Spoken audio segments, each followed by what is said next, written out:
Donald Trump की दी हुई deadline और डेडलाइन से पहले डोनाल्ड ट्रंप की धमकियां, जिसमें उसने कहा कि वो पूरी सिविलाइजेशन को तबाह कर देगा। और डोनाल्ड ट्रंप ने जमीन आसमान के कलाबे मिला दिए थे। लेकिन उसके बाद बिलाखिर जंगबंदी हो गई। ये जंगबंदी जो है वो 11th आवर में हुई। यानी ऐसा लग रहा था कि बस हमला होने ही वाला है, और उससे चंद घंटे पहले सब कुछ बदल गया। ये हुआ कैसे? पहले तो आपको मैं बताता हूँ कि हकाइक क्या है, कौन कौन सी चीजें सामने आई। फिर मैं आपको बताता हूँ ये किस तरीके से हुआ, और अब तक कौन कौन सी चीजें बेनकाब हो चुकी हैं। ईरान का क्या कहना है, अमेरिका का क्या कहना है, और पाकिस्तान का क्या कहना है। नाजरीन, डोनाल्ड ट्रंप की डेडलाइन खत्म होने से सिर्फ चंद घंटे पहले अचानक पाकिस्तान के वजीर आजम रात गए लगभग 1 बजे से पहले एक ट्वीट कर देते हैं पाकिस्तान टाइम के मुताबिक। और फौरी तौर पे अमेरिका से ये स्टेटमेंट आता है व्हाइट हाउस का कि हमने पाकिस्तान के वजीर आजम की ट्वीट का जायजा लिया है और हम उसको देख रहे हैं। पहले आप देखें शहबाज शरीफ ने ट्वीट किया क्या। शहबाज शरीफ ने कहा जी, मशरिक़े वुस्ता में जारी जंग के पुरअमन हल के लिए सिफारती कोशिशें बतदरीज मजबूती से और ताकत के साथ आगे बढ़ रही हैं, जिसके मुस्तकबिल में नताइज सामने आने की काफी उम्मीद है। सफारतकारी से मसला हल करने के लिए मैं सदर ट्रंप से दरखास्त करता हूं कि वो अपनी डेडलाइन को 2 हफ्तों तक बढ़ा दें। पाकिस्तान ईरानी भाइयों से आबनाए हुर्मस को 2 हफ्तों के लिए खोलने की पुरजोर पुरखुलूस अपील भी करता है। तमाम फरीकैन से भी दरखास्त करते हैं कि वो खित्ते में तवील मुद्दती अमन और इस्तेहकाम के मफाद में सिफारतकारी की खातिर मुकम्मल जंगबंदी की पाबंदी करें। इसमें पाकिस्तान ने इसराइल का नाम नहीं लिया, लेना भी नहीं चाहिए था। वैसे अमेरिका ही मैटर करता है, इसराइल तो मैटर नहीं करता। अगर इसराइल ईरान के साथ लड़ेगा तो वो 2 ढाई 3 घंटे के अंदर इसराइल को चक्कर देके रख देगा ईरान। अच्छा, ये स्टेटमेंट आता है शहबाज शरीफ का। इसके कुछ देर के बाद जो है वो, जब डोनाल्ड ट्रंप की डेडलाइन खत्म हो रही थी तो लगभग 1.5 2 घंटे रह गए थे, बाकी 1.5 1 घंटा रह गया था। फिर अचानक से डोनाल्ड ट्रंप का एक स्टेटमेंट आ जाता है। डोनाल्ड ट्रंप क्या कहता है, जरा ये भी आप सुन लें। डोनाल्ड ट्रंप ने अमेरिकी सदर डोनाल्ड ट्रंप ने कहा कि पाकिस्तान के वजीर आजम शहबाज शरीफ और army chief field marshal Asim Munir की दरखास्त पर वो ईरान के खिलाफ तयशुदा हमले को 2 हफ्तों के लिए मौखर करने पर आमादा है, बशर्तिया कि ईरान आबनाए हुर्मुज को फौरी तौर पर और मुकम्मल तौर पर महफूज तरीके से खोल दे। उनके मुताबिक ये 2 तरफा जंगबंदी होगी। सदर ट्रंप ने कहा कि अमेरिका अपने तमाम फौजी अहदाफ हासिल कर चुका है और ईरान के साथ तवील मुद्दती अमन मुआहदे पर पेशरफ्त काफी हद तक हो चुकी है। डोनाल्ड ट्रंप ने इसी ट्वीट के अंदर कहा कि ईरान की जानिब से 10 नकाती तजवीज मौसूल हुई है जो मुज़ाकरात के लिए काबिल अमल बुनियाद फराहम करती है। ये बहुत अहम है, मैं आगे चल के आपको बताता हूं। अमरीकी सदर के मुताबिक अमरीका और ईरान के दरमियान ज्यादातर इख्तलाफी नुकात पर इत्तफाक हो चुका है और 2 हफ्तों की मोहलत मुआहदे को हतमी शक्ल देने में मदद देगी। उन्होंने कहा कि बतौर सदर और मशरिक़ वस्ता के ममालिक की नुमाइंदगी करते हुए इस देरीना मसले के हल के करीब पहुंचना उनके लिए बहुत बड़ा एजाज है। लो जी, ये डोनाल्ड ट्रंप ने कह दिया ठीक है, मुझे जंगबंदी कबूल है। उसके बाद स्टेटमेंट आ गया ईरान की जानिब से। ईरान की जानिब से जो स्टेटमेंट आया वो इराकची का स्टेटमेंट आया। ईरानी वजीर खारजा डॉक्टर अब्बास इराकची ने कहा कि इस्लामी जमहूरिया ईरान की सुप्रीम नेशनल सिक्योरिटी काउंसिल की जानिब से जो बयान जारी हुआ है वो ये है, मैं इस्लामी जमहूरिया ईरान की जानिब से खित्ते में जंग के खात्मे के लिए अपने प्यारे भाइयों इज्जत माब वजीर आजम पाकिस्तान शहबाज शरीफ और फील्ड मार्शल आसिम मुनीर की कोशिशों पर उनका शुक्रिया अदा करता हूं, तारीफ करता हूं। शहबाज शरीफ की अपनी ट्वीट में की गई बरादराना दरखास्त के जवाब में और अमेरिका की जानिब से अपने 15 नुकाती मंसूबे की बुनियाद पर मुज़ाकरात की दरख्वास्त के साथ साथ सदर ट्रंप की जानिब से मुज़ाकरात की बुनियाद के तौर पर ईरान के 10 नुकाती मंसूबे के अमूमी फ्रेमवर्क को कबूल करने के ऐलान के पेश नजर मैं ईरान की सुप्रीम नेशनल सिक्योरिटी काउंसिल की जानिब से दर्ज झेल ऐलान करता हूं, अगर ईरान के खिलाफ हमले रोक दिए जाते हैं तो हमारी ताकतवर मुसल्ला अफवाज अपनी दिफाई कार्रवाइयां बंद कर देंगी। 2 हफ्ते की मुद्दत के लिए ईरान की मुसल्ला अफवाज के साथ हम आहंगी और तकनीकी हदूद को मद्देनजर रखते हुए आबनाए हुर्मुज के जरिए महफूज रास्ता मुमकिन बनाया जाएगा। ये जनाब सैयद अब्बास इराकची। ये स्टेटमेंट आ जाता है। अच्छा, इसके अलावा कुछ स्टेटमेंट्स और भी हैं जो मैं आपके सामने रखना चाहूंगा। एक तो पहले आपको बताऊंगा कि ईरान की शराइत क्या है, लेकिन यहां पे जो एक बड़ा स्टेटमेंट है वो स्टेटमेंट है सुप्रीम नेशनल सिक्योरिटी काउंसिल का, जो ईरान की है। उन्होंने कहा जनाब के 2 हफ्ते की जंगबंदी और मुज़ाकरात पर जो उनका स्टेटमेंट है, उन्होंने कहा कि दुश्मन को मुजरिमाना जंग में नाकाबिले तरदीद, तारीखी और इबरतनाक शिकस्त का सामना करना पड़ा। ईरान ने अमेरिका को 10 निकाती मंसूबा कबूल करने पर मजबूर कर दिया। तजावीज में अमेरिका की जानिब से अदम जारहियत की जमानत देना शामिल है।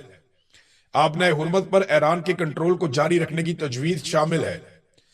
बयान के मुताबिक जो यूरेनियम की अफसूदगी है उसे कबूल करने, तमाम बुनियादी और सानवी पाबंदियों को खत्म करना, सलामती काउंसिल और बोर्ड ऑफ गवर्नर्स की तमाम करारदादों को खत्म करना, ईरान को मुआवजा अदा करना, खित्ते से अमरीकी जंगी फौज के इनखला की तजवीज भी शामिल है। सुप्रीम नेशनल सिक्योरिटी काउंसिल के मुताबिक लबनान के खिलाफ तमाम इस्लामी महाजों पर जंगबंदी को रोकने की तजवीज भी शामिल है। ईरानी सुप्रीम नेशनल सिक्योरिटी काउंसिल ने फतह की तफसीलात सामने आने तक इत्तेहाद और यकजहती को बरकरार रखने की जरूरत पर जोर दिया।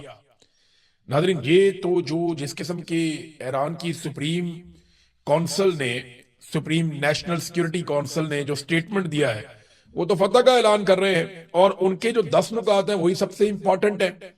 अब वो 10 नुकात हैं क्या? इनमें से कुछ मैंने अभी आपको पढ़ के सुनाए। ये दुनिया भर के अखबारात के अंदर छप चुके हैं अब तक, और मैंने ये कहाँ पे पढ़े, मैंने गल्फ न्यूज में पढ़े हैं, टाइम्स नाउ में पढ़े हैं, मिरर में पढ़े हैं, बहुत सारे जर्नलिस्ट इसे रिपोर्ट कर रहे हैं। रज़ी ताहिर साहब ने बहुत अच्छा रिपोर्ट किया है ये ईरान से जुड़े हुए मामलात को, जंग के दिनों में भी। तो उन्होंने जो रिपोर्ट की है वो बताते हैं, एक तो दोबारा हमला ना करने का वादा लिया उन्होंने। नंबर 2, आबनाए हुर्मत पर ईरान का कंट्रोल बरकरार रहेगा। यूरेनियम अफसूदगी को तस्लीम किया जाएगा कि ईरान अपनी जरूरत के मुताबिक यूरेनियम को अफसूदा कर सकता है, और तमाम बुनियादी पाबंदियों का जो ईरान के ऊपर पाबंदियां वो खात्मा किया जाएगा। तमाम सानवी पाबंदियों का भी खात्मा किया जाएगा। अक़वाम मुत्तहिदा की सलामती काउंसिल की तमाम करारदादों का खात्मा किया जाएगा जो ईरान के खिलाफ थी। बोर्ड ऑफ गवर्नर्स की तमाम करारदादों का खात्मा, ईरान को मुआवजे की अदायगी की जाएगी। खित्ते से अमरीकी जंगी अफवाज का इनखला होगा। तमाम महाजों पर जंग का खात्मा बशमूल लबनान में फौरी जंग बंदी, और जो आबनाए हुर्मत है उसके हवाले से वो ईरान का कंट्रोल रहेगा। ईरान उसका मैकेनिज्म बनाएगा और उससे जो ईरान पैसा हासिल करेगा वो पैसा खर्च किया जाएगा या इस्तेमाल किया जाएगा रिकंस्ट्रक्शन के ऊपर। जो तबाही हुई है उसको ठीक करने के ऊपर इस्तेमाल किया जाएगा, और इसके अलावा वो मांगते हैं कि जो नुकसान किया उसकी भरपाई भी की जाए। ये है जनाब ईरान के मुतालबात। अब इसे अमरीकी मीडिया जो है वो ये कह रहा है कि ये बड़े तज़हीक आमेज मुतालबात है, जिल्लत आमेज। यानी डोनाल्ड ट्रंप के सामने वही मुतालबात जो ईरान ने पहले रखे हुए थे, डोनाल्ड ट्रंप उन्हें मानने पर मजबूर क्यों हो गया? ये है जनाब सबसे बड़ा सवाल। तो डोनाल्ड ट्रंप के साथ हुआ क्या? लेकिन पहले ये शहबाज शरीफ साहब के पास जब ट्वीट आया तो उन्होंने ट्वीट कर दिया, तो ये कहानी क्या है?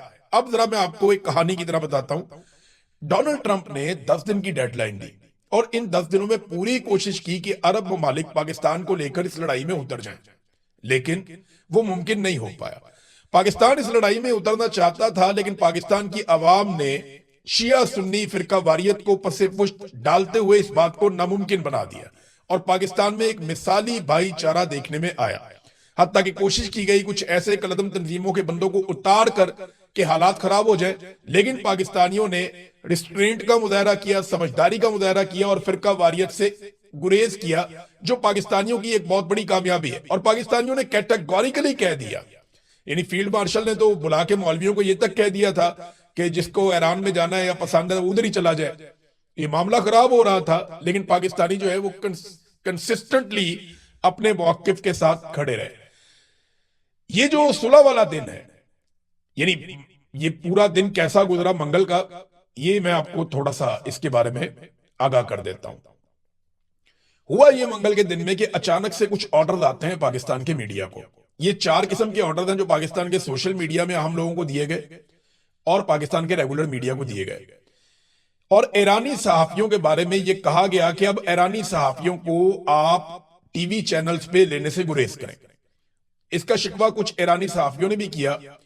उन्होंने बताया कि पाकिस्तानी टीवी चैनल्स के ऊपर हमारे इंटरव्यूज थे, हमें जाना था लेकिन अचानक हमें कैंसिल कर दिया गया। यानी एक तो एस्टेब्लिशमेंट का ऑर्डर आया कि आपने ईरानी सहाफियों को नहीं लेना, दूसरा एक ये ऑर्डर आया कि आप अब ईरान की मजम्मत करें कि जो उसने सऊदी अरब के ऊपर वापस अटैक किया है, तो उसकी मजम्मत के लिए भी अहकामात आ गए। तो कुछ ऐसी चीजें पाकिस्तान में एस्टेब्लिशमेंट कर रही थी जिससे तासुर मिल रहा था कि पाकिस्तान अब पूरी साइड लेने वाला है और जैसे ही अमेरिका अटैक करेगा पाकिस्तान पैंतरा बदल जाएगा, ऐसा लग रहा था। क्योंकि पाकिस्तान की एस्टेब्लिशमेंट पाकिस्तान के मीडिया को इससे मिलते जुलते कुछ अहकामात जारी कर रही थी।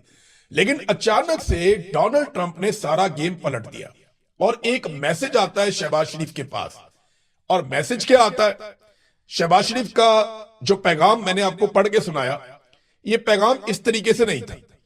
इस पैगाम के शुरू में एक और चीज भी है और ये लाइन जब आप पढ़ेंगे तो आप बड़ा एंजॉय करेंगे। पहली लाइन जो शहबाज शरीफ साहब ने अपने ट्वीट में लिखी, जो 1 बजे के करीब रात को उन्होंने की, उसमें था draft Pakistan prime minister message on x. समझ रहे हैं आप? देखिए, अब मैं आपको एक बारीक चीज समझाता हूं। ये दुनिया भर के तज्जियाकार इस पे बात कर रहे हैं कि ये मैसेज शहबाज शरीफ ने खुद नहीं लिखा, और ये भी वो क्लेम कर रहे हैं कि ये मैसेज पाकिस्तान के अंदर से किसी सरकारी महकमे ने भी नहीं लिखा। मैं अच्छी तरह जानता हूं जो सरकारी लैंग्वेज है, मैं जर्नलिस्ट हूं, सारी जिंदगी हमने ये फाइलें पढ़ी हैं, सारी जिंदगी हमने ये डॉक्यूमेंट देखे हैं। तो पाकिस्तान के अंदर से अगर कोई लिखता तो सिर्फ प्राइम मिनिस्टर लिखता, पाकिस्तान प्राइम मिनिस्टर नहीं लिखता, सिर्फ प्राइम मिनिस्टर लिखता। अगर आसिम मुनीर साहब ने लिखा होता या एस्टेब्लिशमेंट ने लिखा होता तो सिर्फ प्राइम मिनिस्टर लिखते, किसी ब्यूरोक्रेट ने लिखा होता तो सिर्फ प्राइम मिनिस्टर लिखते। लेकिन ये किसी और मुल्क ने क्योंकि लिखा है, और जुबान भी वही है जिस किस्म की जुबान डोनाल्ड ट्रंप इस्तेमाल करते हैं या अमेरिकन इस्तेमाल करते हैं, तो ये मैसेज लिखा हुआ पहले पाकिस्तान की मिलिट्री एस्टेब्लिशमेंट के पास आया, और शहबाज शरीफ साहब ने एक्साइटमेंट में और उजलत में इतनी खुशी थी कि अमेरिका से मैसेज आ गया है कि इन्होंने फौरी तौर पे उसको ट्वीट कर दिया, ये सोचे बगैर कि इसकी पहली लाइन को मिटाना था। यानी पहली लाइन में ये लिखा हुआ था कि ये पैगाम शहबाज शरीफ साहब अपने ट्विटर से पोस्ट करेंगे, ये लिखा हुआ था। और शहबाज शरीफ साहब ने पहले लाइन ये वाली भी लिख दी कि शहबाज शरीफ साहब अपने ट्विटर से ये वाला ड्राफ्ट पोस्ट करेंगे, और नीचे वो पोस्ट भी साथ ही लिख दी। थोड़ी देर के बाद शहबाज शरीफ को अपनी गलती का एहसास हुआ और उन्हें एहसास दिलाया गया बड़े तगड़े तरीके से, तो उन्होंने फिर अपनी ट्वीट को एडिट किया, और एडिट करने के बाद ये पहली लाइन निकाल दी। तो ये इनिशिएट फिर ऐसा है कि पाकिस्तान से नहीं हुआ, प्राइम मिनिस्टर ऑफिस से नहीं हुआ, पाकिस्तान की एस्टेब्लिशमेंट ने नहीं किया, और पाकिस्तान के किसी ब्यूरोक्रेट ने नहीं किया। ये अमेरिका से इनिशिएट होता है, और लोग इसके बारे में बहुत सारे दावे कर रहे हैं। अमेरिकन मीडिया हैरान है, दुनिया भर के प्रोफेसर जो सियासत को जानने वाले लोग हैं वो हैरान है कि ये शहबाज शरीफ से कितनी बड़ी गलती हो गई एक्साइटमेंट में। वैसे भी डोनाल्ड ट्रंप कहता है कि मुझे नालायक बहुत पसंद है, मैं नालायकों में रहना पसंद करता हूं, तो फिर शहबाज शरीफ साहब ने साबित की कि मेरे तो बड़ा भी नालायक कोई नहीं है। यानी वो जो देखिए, पाकिस्तान को इसका फायदा है। मैं पहले दिन से कह रहा हूं कि पाकिस्तान को अमन के लिए रोल प्ले करना चाहिए, पाकिस्तान को जानिबदारी से गुरेज करना चाहिए, पाकिस्तान को इस लड़ाई में उतरने से गुरेज करना चाहिए। चाहे कोई भी आपके ऊपर दबाव डाले, चाहे अमेरिका डाले, चाहे सऊदी अरब डाले, कोई भी दबाव डाले, इसराइल के साथ मिलकर ईरान के खिलाफ लड़ाई नहीं लड़नी चाहिए। मैं पहले दिन से ये कह रहा हूं कि पाकिस्तान का एक ही काम करना बनता है कि वो अमन के लिए कोशिश जारी रखे, और पाकिस्तान ने ये किया भी। पाकिस्तान के वजीर आजम ने किया, बाकी लोगों ने किया, जिनका मैंडेट था उन्होंने भी किया, जिनका नहीं था उन्होंने भी किया, और ये कोशिश बिलाखिर कामयाब हुई है। लेकिन शहबाज शरीफ साहब को ये बना बनाया जो मिला खेल, वो शहबाज शरीफ साहब से गलती हो गई, और एक शानदार मौका जो शहबाज शरीफ को मिल रहा था उन्होंने जाया कर दिया, और पूरी दुनिया को बता दिया कि मुझे तो बतौर एक कठपुतली के इस्तेमाल किया गया है, मेरी इस सारी लड़ाई में इतनी औकात थी। बहरहाल जंगबंदी होगी, ये बड़ी अच्छी बात है, और मैं उम्मीद करता हूं कि ये जंगबंदी कायम रहेगी, क्योंकि ये पूरे खित्ते में, खासतौर पे पाकिस्तान और ईरान के लिए, उनके मफाद में बहुत इंपॉर्टेंट है। अब इसराइल अगर कोई शरारत नहीं करता अगले 2 हफ्तों में, तो ये चीजें आगे बढ़ सकती हैं। अच्छा, डोनाल्ड ट्रंप के साथ क्या हुआ जो डोनाल्ड ट्रंप को फौरी तौर पे जंगबंदी की तरफ आना पड़ा?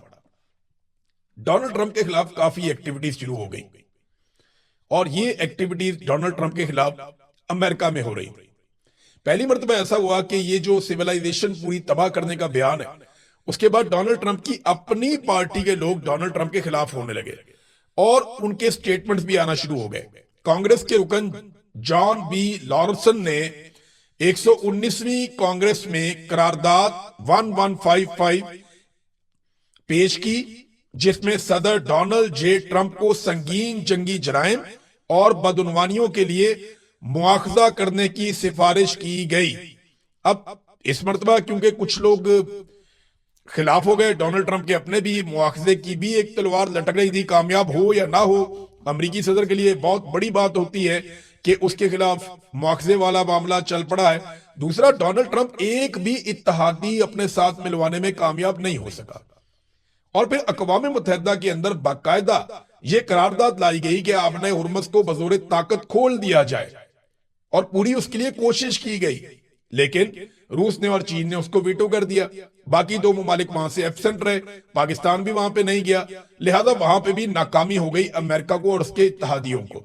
तो आपने हुर्मुज़ को ताकत के बलबूते पे खुलवाने के सारे इम्कान जब खत्म हो गए तो डोनाल्ड ट्रंप को जंग से बचने के लिए और अपने आप को बचाने के लिए अब जंगबंदी चाहिए थी। तो उसमें एक स्क्रिप्ट लिखवाकर पाकिस्तान में भिजवाया गया।